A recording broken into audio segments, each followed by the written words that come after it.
Welcome to a new episode of the SEC Online Weekly Rewind. We have reached the 30th episode this week and would love to hear what you like and where you would like us to improve in this series. Watch this episode till the very end to find out Bombay High Court's guidelines on past judgments and much more.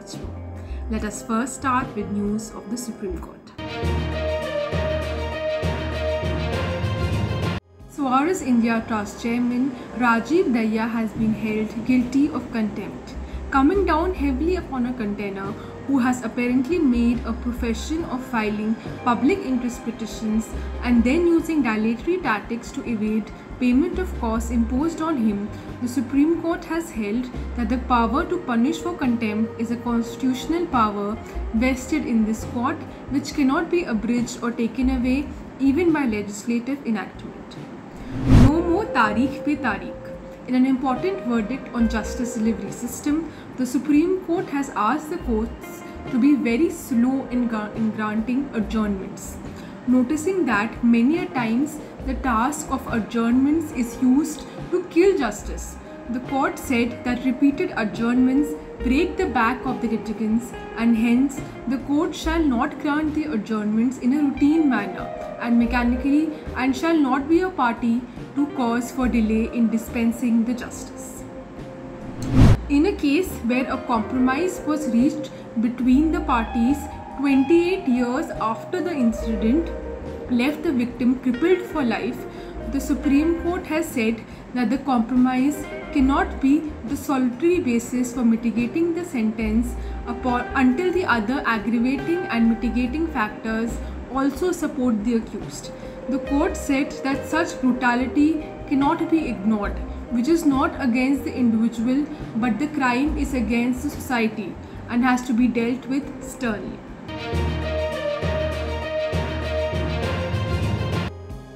The Bombay High Court has held that pause judgments and orders are to be delivered only in chambers or in camera, and media disclosure has been forbidden.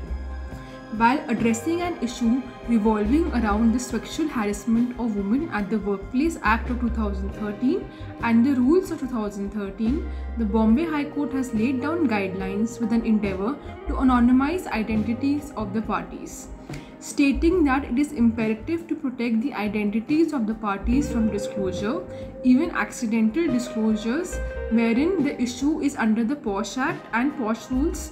The court has observed that there are no established guidelines so far in such matters.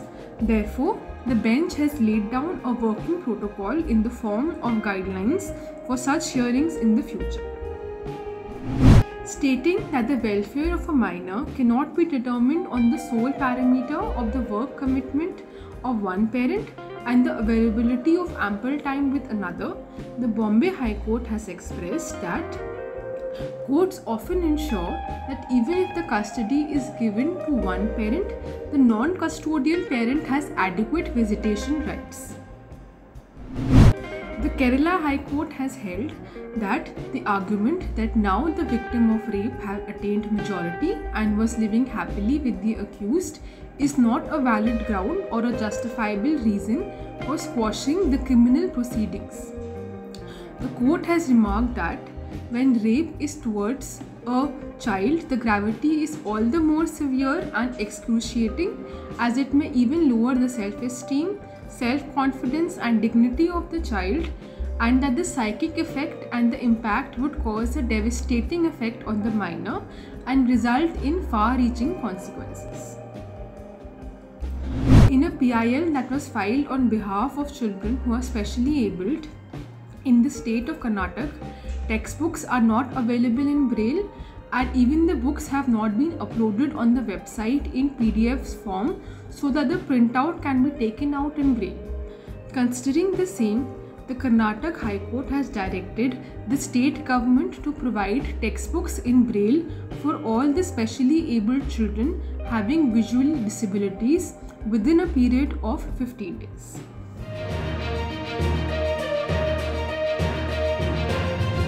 SEBI, through its circular dated September 20th, has issued guidelines for investment advisors which prescribe timeline of 6 months from the end of each financial year for investment advisors to conduct annual audit in respect of compliance of SEBI investment advisors regulations of 2013 and circulars issued thereunder.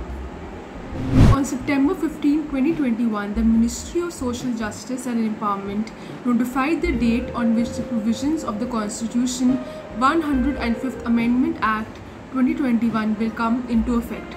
The said Act comes into force with effect from August 15, 2021. The Securities and Exchange Board of India has revised the risk management framework for mutual funds through a circular dated September 27, 2021. The circular provides a set of standards comprising the policies, procedures, risk management functions, and roles and responsibilities of the management of the Board of Asset Management Companies and the Board of Trustees. Question for this week's SSC Online quiz was: how many areas are covered under the corporate and commercial laws in curated topics on SSC Online web edition? The answer to this question is 16, and winners of the quiz are Prabsimran Singh and Yash Bhatt.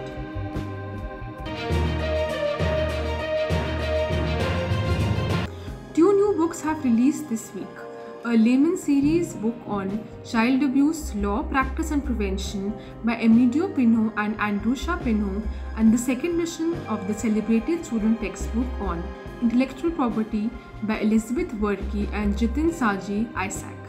Check them out on the EBC web store. Thank you for watching. Stay tuned for more updates.